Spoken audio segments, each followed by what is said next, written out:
This video is made possible by our generous supporters on Patreon. Check out patreon.com/NWR for all the details.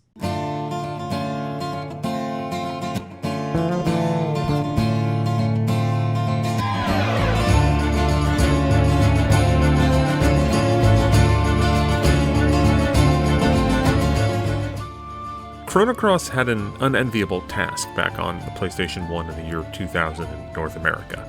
It was a follow-up to Chrono Trigger, a beloved Super Nintendo RPG, launching at the peak of the post-Final Fantasy VII Japanese RPG hype. When it came out, Chrono Cross received a ton of acclaim, but was also met with its own fair share of backlash for being so different from what came before it. There is no getting around it. Chrono Cross is a wild and weird game. But that adds to its unique, expansive, and enchanting qualities.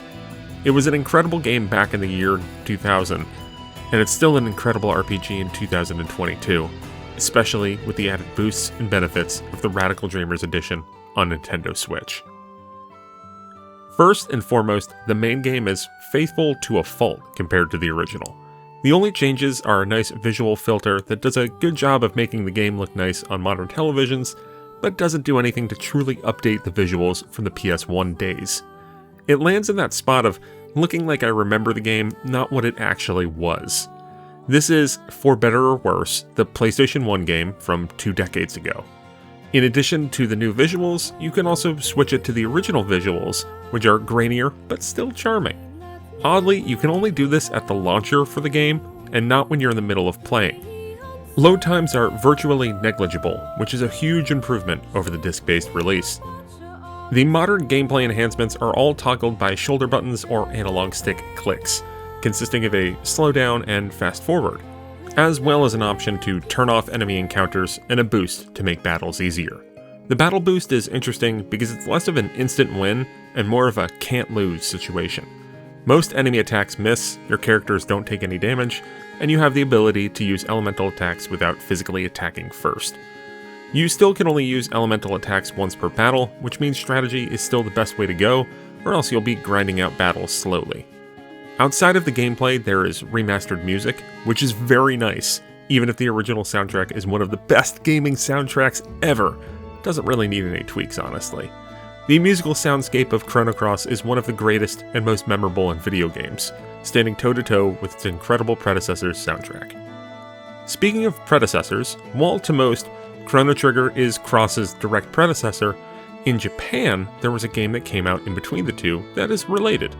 The 1996 Super Famicom Satellaview exclusive, Radical Dreamers, is available in English for the first time in this release. This visual novel is not directly canonical with Chrono Cross, but it offers a different interpretation of the story. The main scenario sees Surge, the protagonist in both Cross and Radical Dreamers, go into Viper Manor alongside Kid, a thief extremely similar to the portrayal of Kid in Chrono Cross, and Magil, who has a mysterious origin and no direct link to Cross, sort of. Much like the Viper Manor segment in Chrono Cross, you're storming the building to fight the villainous Lynx, but the end of the story is different in interesting ways. After going through the main scenario, you unlock various side stories that range from poignant to comical. All in all, Radical Dreamers is an okay visual novel that is most fascinating as the previously unseen connective tissue between Trigger and Cross. It certainly shows its age, but the writing is still pretty strong. Going back to the main event, the battle system in Chrono Cross holds up extremely well with its eclectic and novel lack of true leveling up. As you progress, your characters build up their stats in battle, plateauing at a certain point until you reach a point in the story where you go up a star rank and can raise stats further. Grinding in this game is more focused on figuring out how to best use your vast selection of characters in the right way in boss battles, which ties into the element system.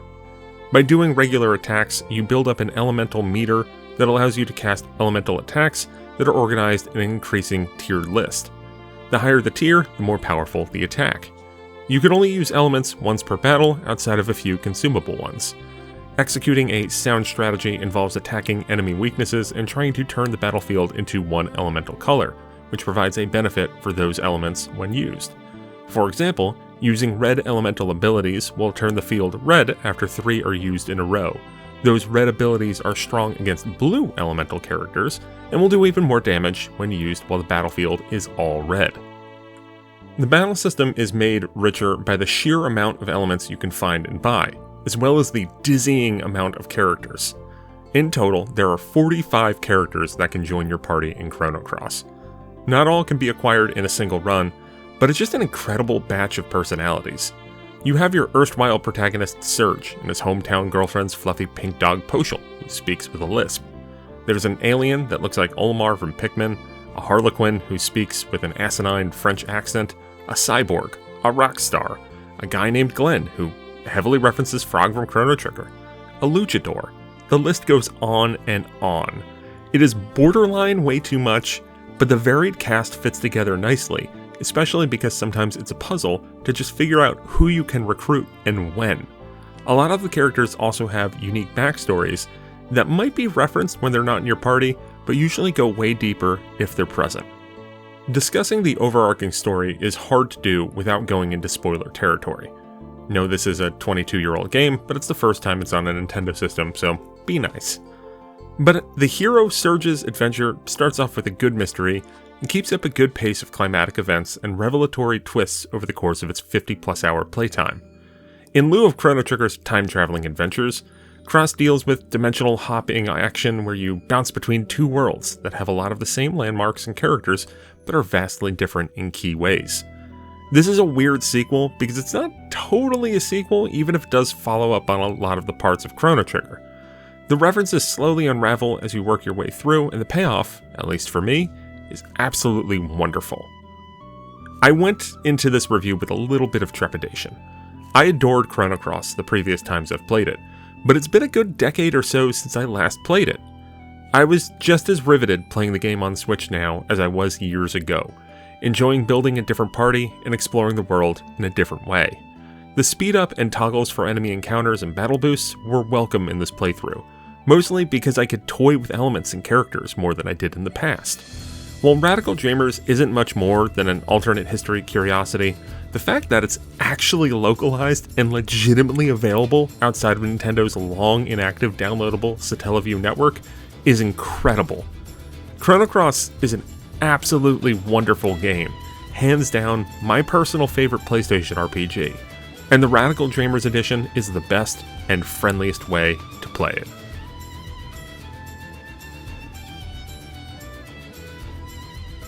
This video was made possible by our generous supporters on Patreon. Did you know that Nintendo World Report is funded directly by fans like you?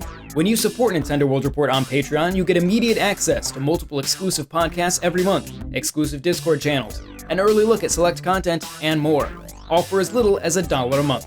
Check out patreon.com/NWR for all the details.